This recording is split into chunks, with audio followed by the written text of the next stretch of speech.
네, 반갑습니다. 오늘 이제 육조단경 130쪽입니다. 130쪽에 이것도 아주 육조단경에서 상당히 유명한 잘 알려진 이런 말씀이고 육조단경의 핵심적인 가르침 가운데 하나입니다. 선지식들이요, 나의 이 법문은 본래부터 무념을 종으로 삼고 무상을 체로 삼으며 무주를 본으로 삼습니다 라고 했어요. 무념하면 이제 생각이 없다 이거죠. 생각 없음, 무념을 종으로 삼는다, 근본, 으뜸으로 삼는다. 그리고 무상, 모양 없음을 체, 바탕으로 삼는다. 그리고 무주, 머무는 것 없음, 머무는 바 없음을 본, 근본으로 삼는다.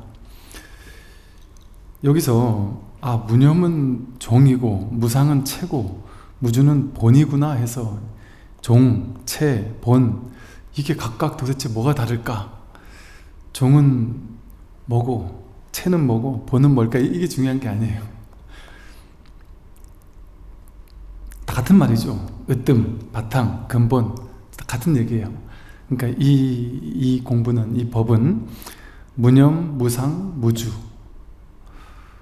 무주의 이 세 가지 어떤 특징을 지니고 있단 말이죠. 이제 이 뒤에 자세히 나오니까 간단하게만 먼저 살펴본다면, 무념이라는 건 생각 없다 이거잖아요. 이제 생각 없다 이 말은 쉽게 말하면 분별이 없다 이 소리예요. 분별, 망상이 없다 이 소리인데, 분별이 없으면 살 수가 없죠. 사람은 분별이 없으면, 사람이 분별력이 있어야지 갈 때 갈 줄 알고 올 때 올 줄 알고 배고플 때 밥 먹을 줄 알고 집도 찾아갈 줄 알잖아요. 지하철 몇 번 타고 가야 우리 집까지 가는지를 알고 언제 내가 내려야 되는 줄 알아야, 그게 다 생각이고 분별이잖아요. 그러니까 이 무념이라는 것은 아예 없다는 게 아니라, 이게 이제 불교에서 되게 중요한 거죠. 중도적인 이야기인데, 무념이라는 것을 우리가 잘 알아야 되는 게, 제가 몇 번이고 누누이 말하지만 여전히 좀 헷갈리는 사람들이 있는 것이, 무념은 생각이 없다 그것이 아니라, 생각 없으면 사람 못 살아요. 바보죠. 그냥 얘도 생각 없잖아요. 이 무념은 생각을 하되 생각하는 바가 없다 이 소리예요.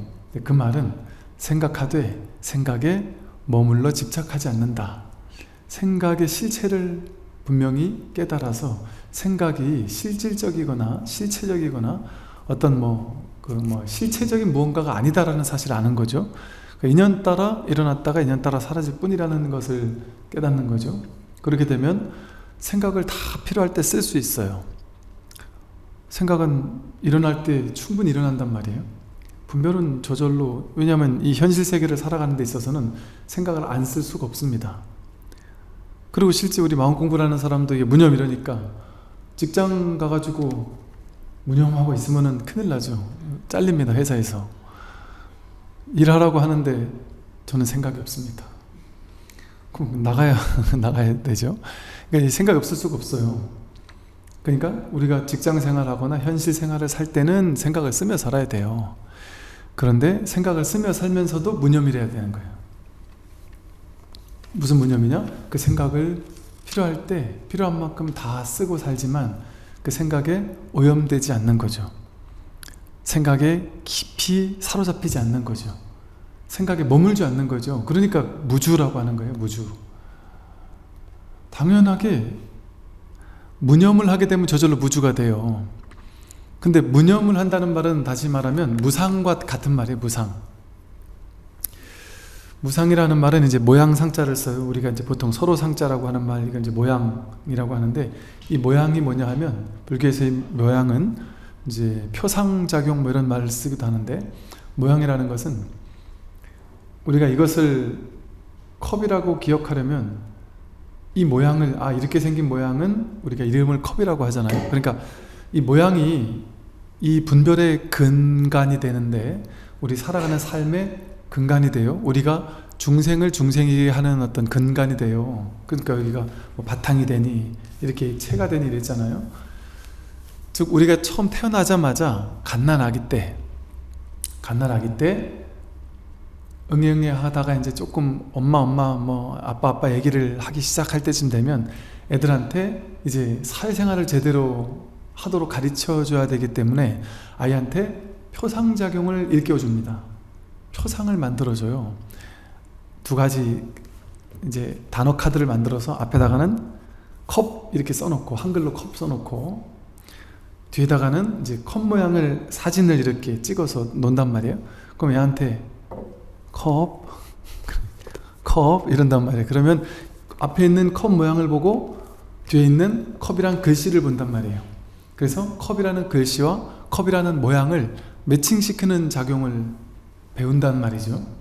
그래서 뭐 비행기, 사람, 동물, 뭐 호랑이, 사자 이런 걸 전부 다 단어 카드를 통해서 우리가 이제 비로소 이제 표상작용, 모양을 이름과 그걸 이제 이름과 모양을 매칭시켜서 기억하는 작용, 그거를 명색이라 그래요. 명은 이름 명자, 색은 모양 색자, 혹은 뭐 명상이라고도 그래요. 명과 상, 이름과 모양이다 이래요. 그러니까 우리는 세상 모든 것들을 이제 분별하기 전에, 분별하려면 먼저 이게 이 컵이 예쁜지 안 예쁜지, 좋은지 나쁜지 이런 걸 보려면 먼저 컵에 대한 상이 있어야 돼요. 이걸 보고 컵이라고 내가 아는 표상작용이 먼저 있어야 된단 말이죠. 그래서 이렇게 이건 컵이고, 이건 컵뚜껑이고, 시계고, 마이크고, 부처님이고, 뭐 스님이고, 이런 식으로 우리가 특정한 모양을 보면 그 특정한 모양을 특정한 이름을 떠올려서 딱 기억한단 말이죠. 매칭시킨단 말이죠. 그거를 이제 상이라 그래, 상이라고 그래요. 좀 구체적으로 말하면 이제 명상이라고 부릅니다. 근데 그건 우리 사람들이 임시로 만들어 놓은 거죠. 사람들이 임시로 뭐 나라마다 언어가 다르잖아요. 그러니까 그게 매칭되는 게 또 다를 수 있겠죠. 그리고 또 똑같은 이미지인데 어느 나라에선 좋은 이미지가 어느 나라에선 나쁜 이미지일 수도 있겠죠. 이 나라에서는 뭐 까치가 울면, 어디서는 아니 뭐 까마귀가 울면 어느 나라에서는 뭐 재수가 없다 이럴 수도 있고, 또 어느 나라에는 아주 기분 좋은 소식이라고 얘기할 수도 있을 것이고, 여러 이제 각 지역 문화, 나라마다 뭐 풍습과 문화 이런 게 다 다르잖아요. 그러니까 똑같은 표상을 보고 그걸 좋게 보기도 하고 나쁘게 보기도 한단 말이에요. 그러니까 이 상이라는 것은 우리가 편의상 다 같이 그냥 약속한 거에 불과한 거예요. 이걸 그냥 이런 모양은 이렇게 이름 붙이자라고. 그리고 문화나 전통에 따라 특정한 모양은 좋게 기억되어 있는 것도 있고 안 좋게 기억되어 있는 문화도 있을 수 있단 말이죠. 우리나라는 요즘에는 남녀가 완전히 이렇게 평등하잖아요. 그러니까 남녀 이러면 남자와 여자 평등 이게 딱 돼 있잖아요. 인도 같으면 여자는 거의 남자의 완전히 그냥 종속된 그런 정도, 완전히 여성의 어떤 인권이란가 이런 것들은 아주 바닥 것 같았어요. 그래서 근데 뭐 불과 몇십 년 전만 해도 남편이 죽으면 살아있는 아내를 같이 태워 죽게 하는, 죽었을 때 그 여자는 아주 신으로 추앙받는, 남편을 따라 죽었다, 아주 위대한 여인이다 이렇게 신으로 추앙받기도 하고 그랬었거든요. 그리고 딸을 낳으면 인도는 막 부모님들이 죽을라 그래요. 괴로워해요. 막 내다 버리고 싶어 하고. 왜 그러냐면 딸을 낳으면 집안 거들린다는 거예요. 왜? 이 남자가 내 딸을 데리고 가주는 것만도 고맙다고 우리 집 거의 뭐 전 재산을 갖다가 딸을 시집 보낼 때 지참금으로 줘야 되는 거예요. 그러니까 딸을 낳으면 막 펑펑 울었다 그래요. 그러니까 딸 하면, 여자 하면 어느 나라에서는 이런 이미지일 수도 있단 말이에요. 이게 또 뭐 사실은 옛날 같으면 또 다 그랬잖아요. 여인의 어떤 뭐 옛날 뭐 그리스 로마 이런 데서도 보면은 그 뭐 평등이라고 해도 그게 남자들끼리의 평등이지 여자들까지 이렇게 평등 이러진 않았었단 말이죠. 그러니까 여인 이런 거에 대한 이미지 상이 시대마다 나라마다 다르잖아요. 다른 것처럼 또 종교도 마찬가지죠. 종교가 시대마다 어떤 특정 종교가 어떤 특정 지역에서는 좋게, 어떤 특정 지역에서는 아주 그 종교가 나쁘게 이렇게 이미지로 상으로 기억되기도 하는 거죠. 또 아프리카 어느 부족에서는 아마 남자고 여자고 그런가 봐요. 이렇게 뚱뚱하면 뚱뚱할수록 미인 미남이라고 이렇게 한다 그래요. 그래서 뚱뚱할수록 뚱뚱한 사람은 아주 아름답고 멋있는 사람이다, 이런 어떤 상을 가지고 있고, 우리나라는 빼빼 마를수록 예쁘고 잘생겼다 이렇게 여기는 그런 상을 가지고 있잖아요. 이것처럼 우리는 세상 모든 것들을 상을 가지고 기억해서 이 상을 기반으로 생각하고 판단하고 분별한단 말이에요. 그런데 그 생각과 분별과 판단에 기반해야 되는 이 상이라는 것 자체가 실제가 아니란 말이에요. 허망하게 내가 그냥 그런 모습으로 그것을, 그 대상이 나에게는 어떤 상으로 돼 있는지, 이게 사람마다 다 다른 거예요. 법상 스님 하면 제법문을 예를 들어 열심히 듣고 막 정말 열심히 듣는 분들은 법상 스님 하면 되게 좋아하는 상을 가지겠죠. 훌륭하다는 상을 가지겠죠. 그것도 이제 불자들 중에도 그래요. 제가 정말 어이없게도 너무 제가 진짜 말도 안 되게도 어떤 분들은 이제 법상 스님, 그분 깨달은 도인, 이렇게 얘기하는 이런 착각하는 어리석은 사람들이 있더라고요. 전 그런 사람이 아닙니다. 그리고 또 그 스님 뭐 이래저래 하고 자기마다의 법상 스님이라는 것을 상으로 기억한단 말이에요. 그러니까 그거는 진짜 저겠어요? 진짜 저겠습니까? 자기 머릿속에 기억된 법상 스님이잖아요. 그럼 100명이면 100명의 법상 스님이 다 다르겠죠. 상이 다 다르겠죠, 그죠? 그래서 어떤 사람은 예를 들어 스님, 또 법상 스님에서 스님은 이래야 된다라는 상을 가지고 있어요. 그래가지고 스님이 뭐 커피를 먹는다. 어떻게 스님이 커피를 먹을 수가 있어? 스님은 고고하게 풀 한 포기 먹고 녹차 한 잔 마시고 TV도 안 보는 줄 알아요. 그냥 늘 아무것도 없을 땐 가만히 앉아서 좌선하고 앉았고, 스마트폰을 보면 깜짝 놀래요. 스님도 스마트폰을 보시나? 그런 사람도 있을 수 있단 말이죠. 이렇게 상을. 그러니까 우리는 저마다 자기가 모든 이미지에 전부 다 상을 지니고 있어요. 저마다. 근데 그 상이, 모든 대상이 전부 다 다르겠죠. 상이 다 달라요. 저에 대한 상도 지금 모두가 다 다르잖아요. 그래서 제가 어떤 특정한 약간 좀 격식을 깨는 어떤 일반적인 스님들이 하지 않을 만한 특정한 어떤 행동을 딱 보였다. 그러면은 어떤 분들은 되게 충격받을 수도 있죠. 야, 스님이 어떻게 저러지? 이렇게 충격받을 수도 있고, 어떤 분들은 야, 역시 요즘 스님이야. 요즘 스님들은 역시 좀 다르다. 이렇게 좋아하는 사람도 있단 말이죠. 그러니까 이제 제가 요즘 젊은 스님 중에 저도 좀 이제 저도 젊지만 저보다 더 젊은 스님들 보면 저도 좀 깜짝 놀랄 때가 있거든요. 지금 20대 스님들을 보다 보니까 이게 옛날하고 다른 거예요. 자기가 잘하는 거 있잖아요. 이게 좀 겸손하게, 아닙니다. 저도 모릅니다. 저도 못합니다. 이러지 않더라니까요. 당당하게 내가 잘한다. 난 이게 잘났다. 딱 얘기를 하더라고요. 근데 너무 멋있어 보이는 거예요. 저는 그렇게 대놓고는 은근슬쩍 내 자랑은 해도 어릴 때부터 우리 어른들은 그죠? 대놓고 내 자랑을 딱 하지는 않잖아요. 근데 이 젊은 스님을 딱 만났는데 당신 난 이런 사람이다 하고 딱 얘기를 하는데, 야, 요즘 사람들은 다르구나. 한편으로는 또 좀 멋있어 보이더라고요. 그리고 요즘에 어찌 보면 좀 옛날에 강한 아버님 밑에서 억눌려 사는 사람들은 이 권위를 좀 두려워하거든요. 무서워하거든요. 요즘 사람들은 부모님과 친구처럼 지내니까 아무리 높은 사람은 두려워하지 않아요. 그러니까 그런 사람을 만나 보니까 아무리 뭐 높은 사람 이런 거 소용없어요.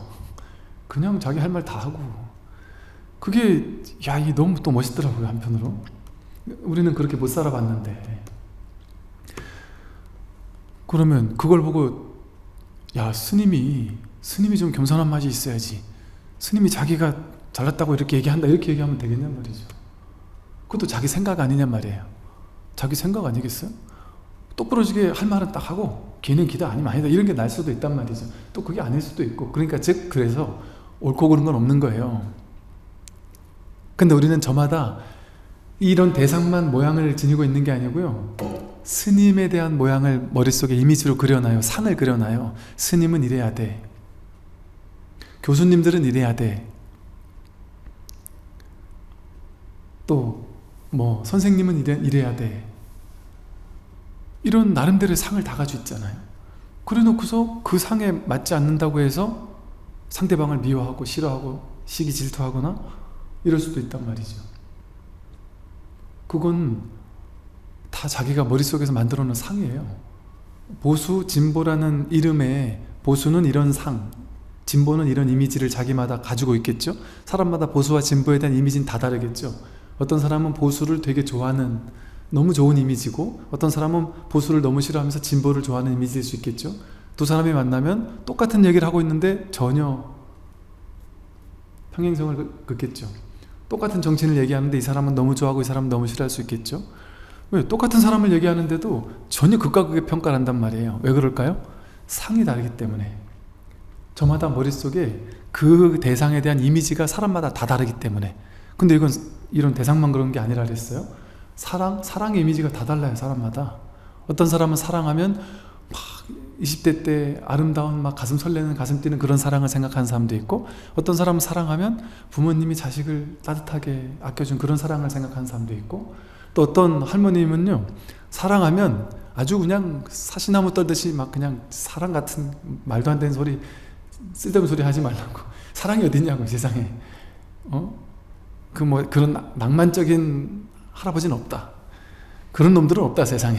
그게 다 자기 머릿속 이미지다. 그렇게 얘기하는 분도 계실 수 있단 말이에요. 확 내가 된통 사랑에 대고 나면, 당하고 나면 사랑도 다 쓸데없다, 이렇게 생각할 수도 있단 말이죠. 그러니까 즉, 이 어떤 정신적인 이미지 있잖아요. 꼭 이런 모양이 없는 어떤 정신적인 이름들, 질투, 사랑, 미움, 이런 성공, 가난, 이런 이미지 있잖아요. 그것도 자기마다의 사양이 다 달라요. 나 성공했어 이런단 말이에요. 근데 자기 머릿속에서 성공은, 자기는 때거리도 없이 살았기 때문에 내 머릿속에서 성공은 내가 전 재산 1억만 벌 수 있으면 나는 성공했다라고 생각하는 사람은 1억을 딱 벌었기 때문에 엄청 뿌듯한 마음으로 성공했어 한단 말이죠. 옆에 있는 친구가 성공했다고 하도 그러길래, 너 얼마나 벌었길래 성공했어? 1억, 내가 지금 통장에 1억 있다. 이 친구는 어이가 없을 수도 있죠. 나는 지금 한 100억 있는데.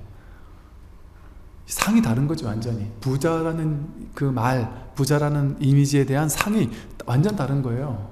그러니까 지금 우리가요, 이 세상이 이렇게 잘 유지되는 게 신기한 거예요.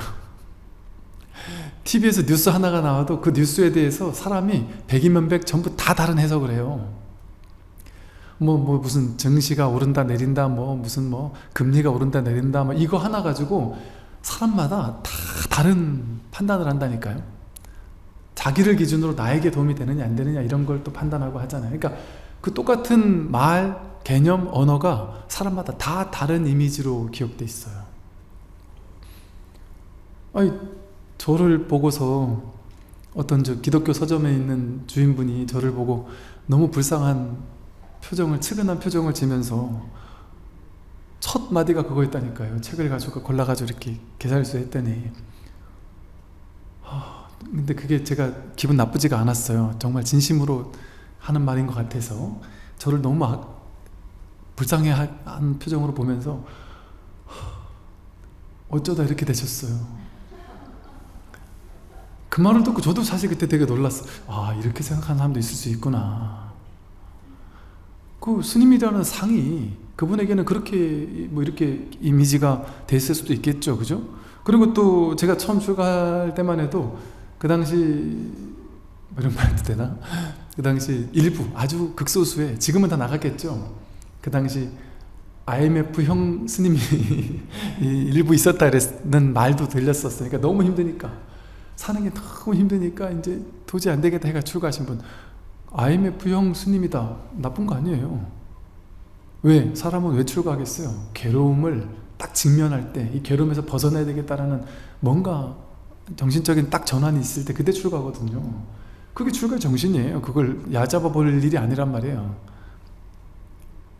어쨌든 이와 같이 우리는 머릿속에 저마다 이 세상 모든 것에 대한, 낱낱이 모든 것에 대한 자기만의 상, 모양, 이미지를 붙잡고 사는 거예요. 그러니까 여러분은 세상을 있는 그대로 못 본다니까요. 자기 상으로 해석해서 보지. 멀쩡한 한 사람을 보고 나서 첫인상을 딱 보고 여러분 판단 다 하죠. 아, 저 사람 재수없게 생겼어. 믿음이 안 가. 느끼해. 저런 놈들이 사기 잘 쳐. 예를 들어. 온갖 자기마다의 상을 가지고 그 사람을 본단 말이에요. 첫인상만 가지고도 판단한단 말이에요. 또 하루 이틀 지나 같이 살아보고 나면 또 판단이 달라지고, 사람마다 다 판단이 다 달라져요. 제가 맨날 그 얘기를 하잖아요. 여러분들이 남편과 자식을 데리고 산다. 남편을 안 본다니까요. 남편을 있는 그대로 못 본다니까요. 내 머릿속에 내 상으로 기억된, 내가 이 남편과의 삶 속에서 강렬했던 어떤 특정한 상들, 모양들이 사진 찍혀 있잖아요. 내가 결혼했을 때 그 당시 설레던 그 장면이 사진으로 딱 찍혀 있고, 남편이 나를 엄청 속 시끄럽게 해가지고 막 짜증나서 막 정말 죽이고 싶었던 그런 장면도 사진 찍혀서 내 안에 기억돼 있을 수 있단 말이에요. 그걸 상온이라 그래. 상온. 그래서 여러 가지 장면들이, 그 사람에 대한 이미지가 내 머릿속에 아주 수많은 사진으로 자동으로 이렇게 딱 내 머리라는 컴퓨터 속에 싹 기억돼, 저장돼 있단 말이에요. 그 상이, 무수히 많은 상들이. 그러니까 이제 복잡한 거예요. 한편으로 보면 저 싫다는 느낌도 들 수 있고, 또 한편으로는 측은함, 그래도 좋은 느낌과 싫은 느낌이 동시에 같이 든다니까요. 왜? 그 상이 내 안에 이렇게 집적되어 있으니까, 쌓여 있으니까 그 여러 가지 상들이 막 복잡하게 연이어 있는 거거든요. 그래서 우리는 지금 법회 끝나고 다 집에 돌아가면 남편을 딱 보자마자 그 남편을 만나는 게 아니라, 내 머릿속에 내가 기억해놨던, 내가 사진 찍어놨던 그 표상들이라는 필터를 통해서 그 사람을 보는 거예요. 그러니까 그 사람이 예를 들어 야, 우리 어디 좀 투자를 해볼까? 예를 들어 이제 이렇게 얘기를 했다. 그러면 이분이 과거에 여기저기 막 투자하다가 돈을 막 날려가지고 집안을 파탄낸 전적이 있으시다. 그러면 예를 들어 이렇단 말이죠. 투자라기보다 이분이, 야, 우리가 이래저래 좋은 곳이 있으니 글로 한번 이렇게 좋은 데로 이사를 가든지 좋은 투자처가 있다라고 얘기를 했을 때 누가 저한테 와서 상담할 때 얘기를 하시는 거예요. 내가 뭔 얘기를 해도 믿어주질 않는다. 이거는 100% 진짜 좋은 건데 내가 말만 했다 하면 무조건 노라는 거예요. 일단 그게 심지어 이렇게 얘기하는데, 너가 아무리 100%, 200%, 300% 좋은 걸 가져와도 나는 무조건 노야. 이렇게 얘기한다는 거예요. 얼마나 됐으면 그러겠어요. 그게 상으로 내 안에 남은 거죠. 내 마음속에 상으로 남으니까 이 사람이 가져오는 건 다 의심스러운 거죠. 이게 무슨 말이에요? 모른단 말이에요. 지금은 이 사람이 바뀌었을지 그걸 통해 배우고 깨달았을 수도 있잖아요. 그죠? 그래서 실수를 더 이제 안 할 수도 있단 말이에요. 그런데 말만 꺼냈다면 일단 탁 써붙이는 건 뭐겠어요? 상으로 그 사람을 보기 때문에.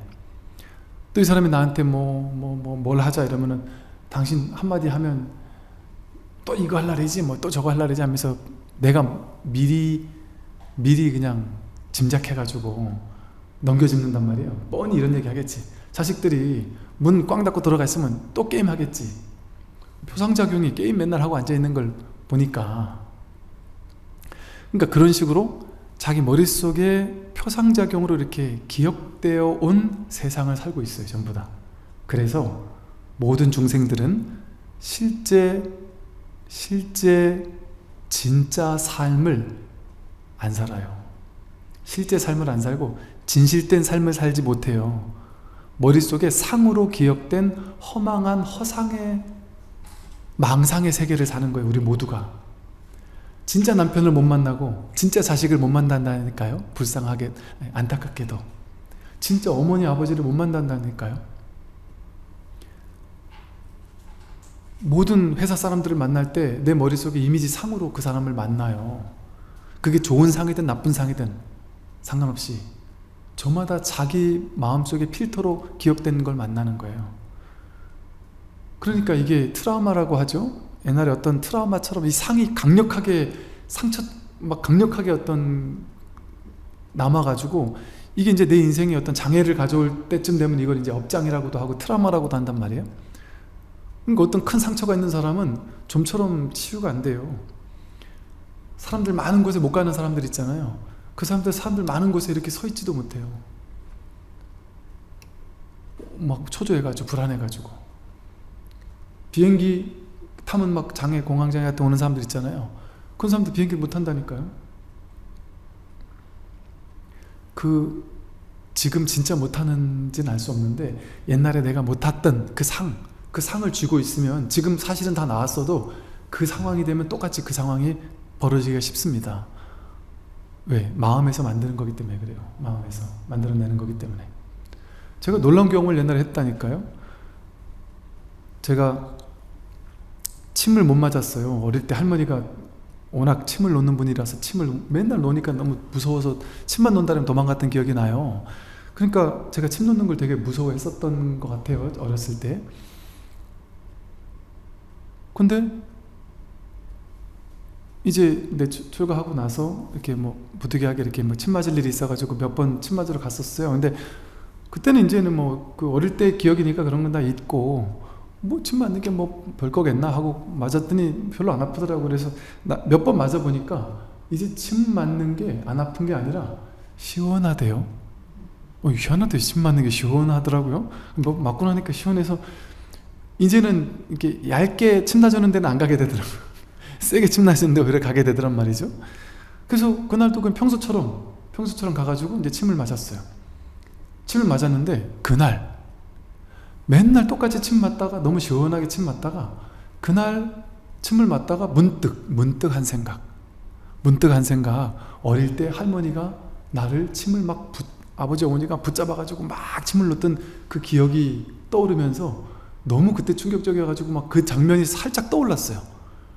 그 장면이 떠오르고 나서 이분이 침을 놓고 있는데 갑자기 몸에 막 식은땀이 나는 거예요. 그날 갑자기 그 상을 떠올리는 것만으로도 지금 이 몸이 반응을 한단 말이에요. 그때 당시의 기억이 탁 떠오를 수도 있단 말이죠. 이거와 비슷하게 우리는 이게 이제 이런 특정한 상이면 상관이 없는데 제가 이 말을 이렇게 길게 한 이유가 뭐겠습니까?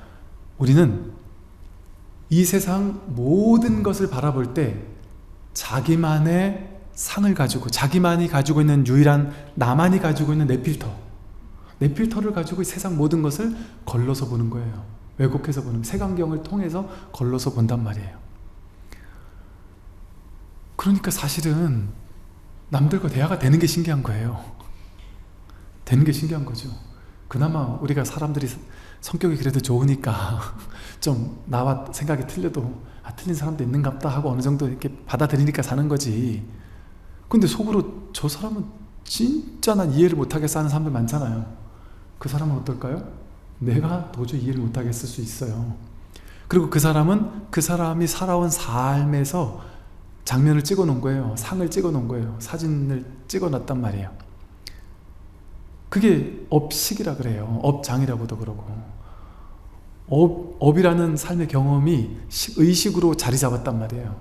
그러니까 이런 건 나쁜 거, 저런 건 좋은 거, 불교는 좋은 거, 뭐 타종교는 안 좋은 거라든지, 아니면 이렇게 생긴 사람은 사기를 잘 친다 라든지, 내 남편은 이런 점은 좋은데 저런 점 나쁘다라든지, 뭐 이런 식의 상을 가지고 이 세상 모든 걸 그렇게 본단 말이죠. 세상 전체를. 그러니까 우리는 한 번도 있는 그대로를 있는 그대로 본 적이 없습니다. 불교의 핵심이 사성제고, 사성제의 실천의 핵심이 팔정도죠. 팔정도의 첫 번째면서 전체를 아우르는 핵심이 정견입니다. 정견은 좀 쉽게 말하면 있는 그대로를 있는 그대로 보는 거예요. 그거는 상으로 걸러서 보지 않는 거예요. 상이라는 기본 데이터, 이 표상작용이라는 데이터를 가지고 걸러서 보지 않는 것, 그게 정견하는 거예요. 제가 대학교 다닐 때 무슨 뭐 회장 선거를 나갈 때 그 모토를 그렇게 했던 기억이 나요. 있는 그대로를 있는 그대로 보는 제 몇 대 무슨 학생회 회장 이렇게 술만 했던 기억이 나요. 그때 그 정견에 꽂혀 있어요. 정견에. 야, 있는 그대로 보는 게 이렇게 중요하구나. 그런데 우리는 그걸 딱 들으면 있는 그대로 본다? 나 있는 그대로 보는데. 아, 맞아. 하기야. 나는 있는 그대로 보는데 사람들은 진짜 이상하게 보더라. 사람들은 다 잘못된 시선으로 보더라. 왜곡된 시선으로 보더라. 있는 그대로 좀 봐야 돼. 아, 저 어리석은 사람들. 그러면서 자기가 그렇게 본단 말이에요. 좋은 쪽으로 보는 것도 왜곡이고요. 나쁜 쪽으로 보는 것도 왜곡이에요. 세상에는 좋은 것도 없고 나쁜 것도 없습니다. 있는 그대로밖에 없어요. 선도 없고 악도 없어요. 좋은 대상도 없고 나쁜 대상도 없어요. 그냥 있는 그대로밖에 없어요. 아무런 판단 분별을 할 수가 없습니다. 근데 이 상으로 표상을 가지고 보게 되면 이제 나다 하는 상이 생기고 또 너다 하는 상이 생기고 좋은 거 나쁜 거라는 상이 생기고, 그러니까 이 두 가지를 서로 비교 분별해서 그 대상을 파악해서 알려고 해요. 그게 분별심이에요. 이 표상이라는 기본 데이터를 가지고 아르마리를 만든단 말이에요. 그게 이제 반야신경에서 말하면 수상행식에서 상온과 식온이에요. 상온이라는 표상작용이라는 데이터와 수온이라는 느낌, 그 표상을 지어놓으면 표상마다 다 느낌이 다르잖아요. 그 느낌이라는 기본 두 가지 데이터를 가지고 최종적으로 식이라는 마음이 의식한단 말이에요. 이걸 분별심, 분별식이라 그래요. 이 식이 일으키는 모든 생각들, 그거를 념이라 그래요. 념. 그래서 무념하면은 분별심, 식, 반야신경에는 오온, 개공, 도, 일체고액이라고 나오잖아요. 거기서 쉽게 말해서 색, 즉, 시공, 색불이공, 공불이색, 색즉, 시공, 공즉시색, 수상행식, 역부여시. 수상행식이 다 공하다라는 얘기잖아요. 여기서 말하는 무념과 무상은 수상행식 가운데 상온도 공하고 식온도 공하다, 쉽게 말해 이 소리예요.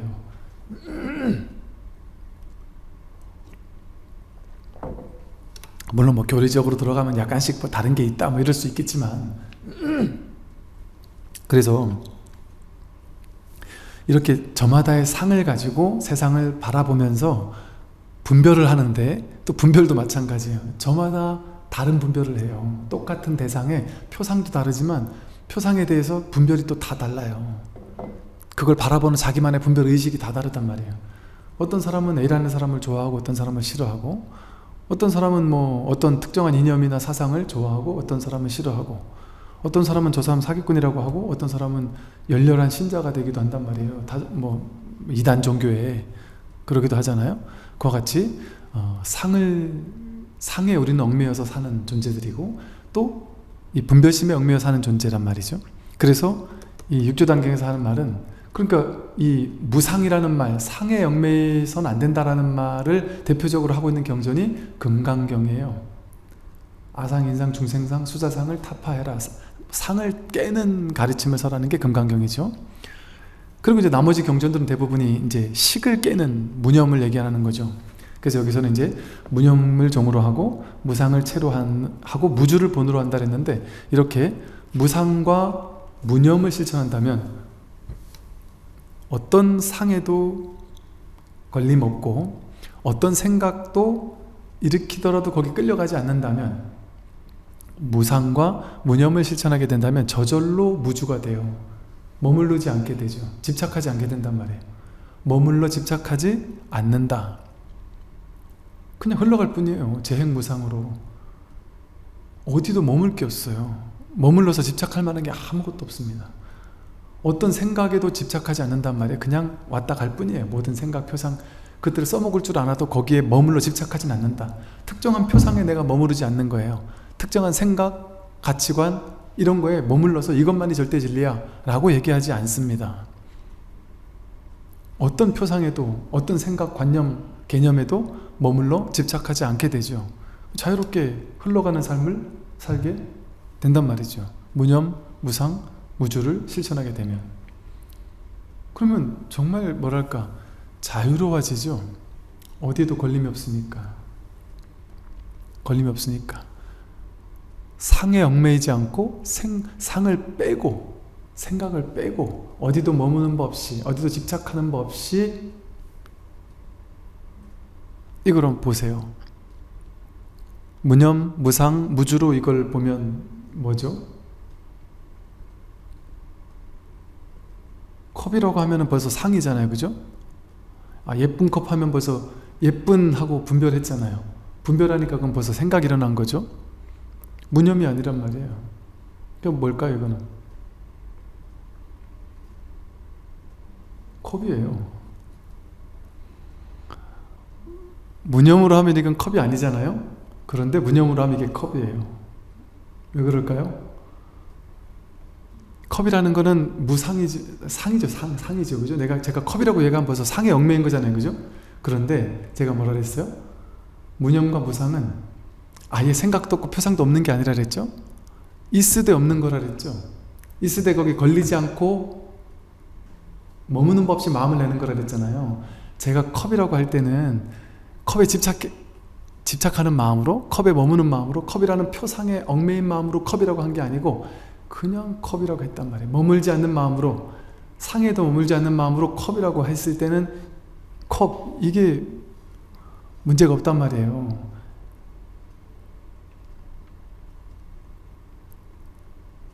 그래서 무념, 무상, 무주로 바라보면 볼 때, 들을 때 어떤 상도 개입시키지 않고 어떤 생각도 개입시키지 않고 이 소리는 어떻게 들리세요? 이 소리가 상을 개입시키지 않고 스님이 저 앞에서 나는 소리구나 그 생각이죠. 이게 진짜 저 앞에서 나는 소리예요? 여러분 지금 여기 귓전에서 이게 울리지 않아요? 그럼 이게 저 앞에서 나는 소리는 일단 생각이죠. 위치를 이렇게 생각으로 이렇게 분별한 거잖아요. 생각 개입시키지 말고 저 앞에 있는 스님이 컵을 두들기는 소리가 여기까지 들리는구나. 이거 다 생각이죠. 그죠? 그 생각 다 빼고 소리가 저 기침소리와 이 컵소리 이게 다르지 하는 건 모양이죠. 모양. 상이죠. 상. 모양을 가지고 분별하는 거죠. 상을 빼면 어때요? 저 기침소리와 애취하는 기침소리와 이 소리가 상을 빼면 다르지 않죠? 다르지 않죠? 상을 빼고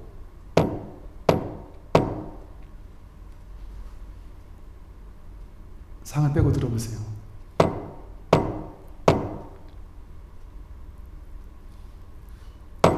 상을 빼고 들으면 상과 념을 빼고 들으면 이 소리에도 머물지 않고 무념 무상 무주로서 이 소리를 들으면 그냥 이것뿐이에요. 아무 해석할 필요 없는, 분별할 것 없는, 그냥 이게 진짜로 살아있는 거잖아요. 진짜잖아요. 진짜. 이건 진짜죠. 상 아니죠. 이걸 가지고 어떤 소리 저런 소리 저 스님이 하는 소리 나는 저 소리를 귀로 듣고 있어. 저 소리는 밖에 있고 나는 내가 지금 귀로 들었어. 이거 다 생각이란 말이에요. 이게 중요한 말이에요. 여러분 이 소리가 저 앞에서 들리는 소리를 내가 여기서 들었어. 이거 생각이에요. 실제 그런 경험이 일어나지 않아요. 지금 여기서 실제 일어나는 일은 저 소리를 내가 듣고 있어가 일어나지 않아요. 그냥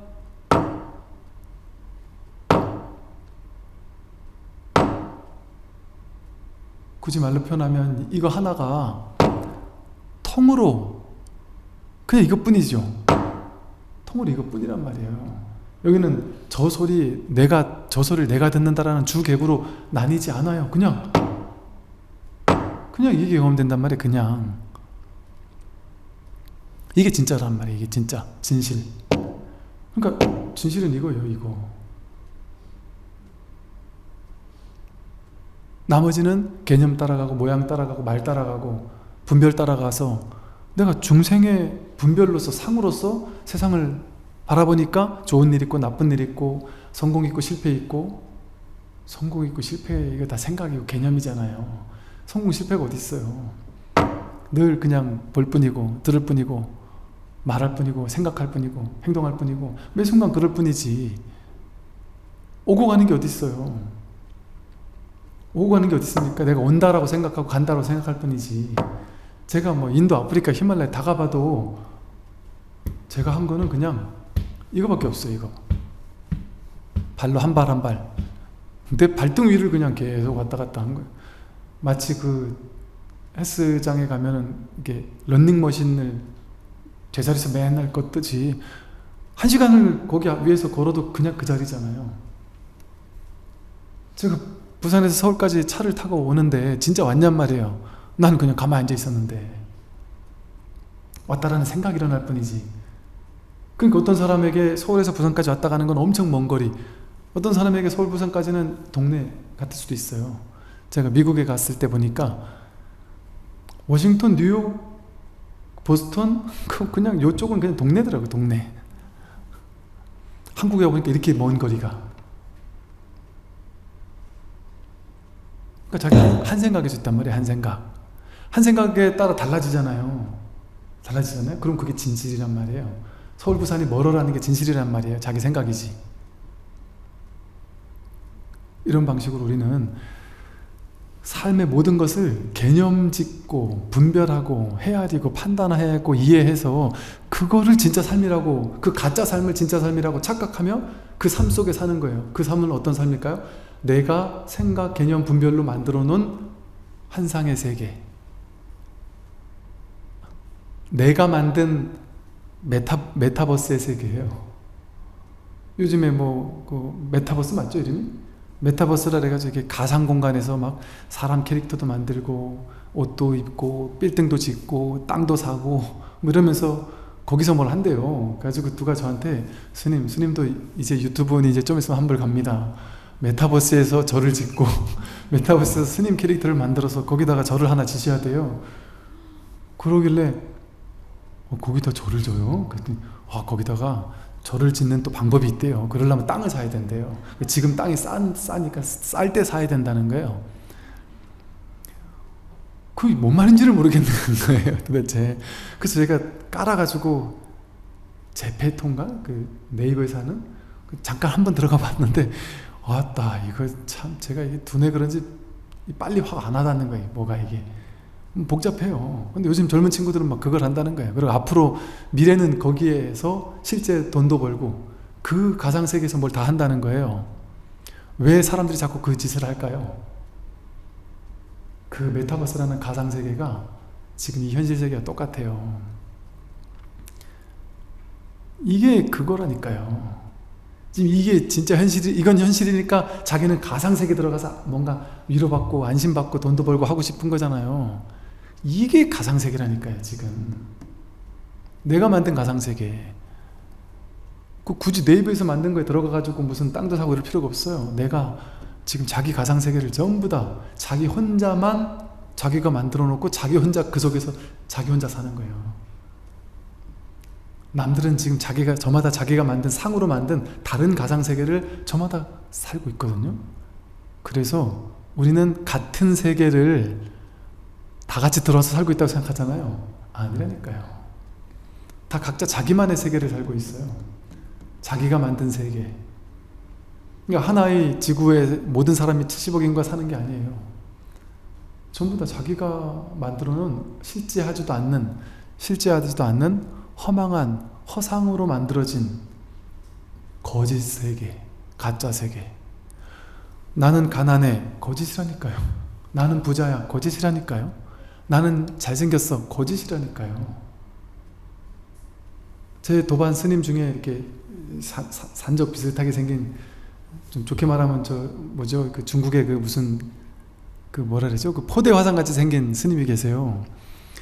그 스님이랑 이제 중국 성지순례를 그 스님이 갔었는데, 중국에 가서 이 스님이 막 업이 됐어요. 중국 사람들한테 어느 날 막 신이 나셔가지고 막 여기저기서 차 사러 오고 여기저기 막 찻집에 다니고 막 이러더니 이제 버스로 올라와셔가지고 얼굴이 막 환해지셔가지고 되게 재밌는 분이신데 우스개로 그러시는 거예요. 이야, 내가 인제 봤더니 난 중국 가서 살아야 되겠어. 이러면서. 한국에서는 내가 안 먹히잖아? 근데 중국에서는 이게 먹히는 얼굴이야. 그래서 내가 포대화상 닮았다고 다들 너무 좋아한다고. 그러면서 이 사람들이 너무 가는 곳마다 좋아한대요. 내가 못났다, 그게 진짜냔 말이에요. 시대에 따라 다르다고요. 보는 사람에 따라 다르다고요. 그러니까 저마다 이 세상에 있는 이 많은 사람들이 다 자기 짝 찾아가죠.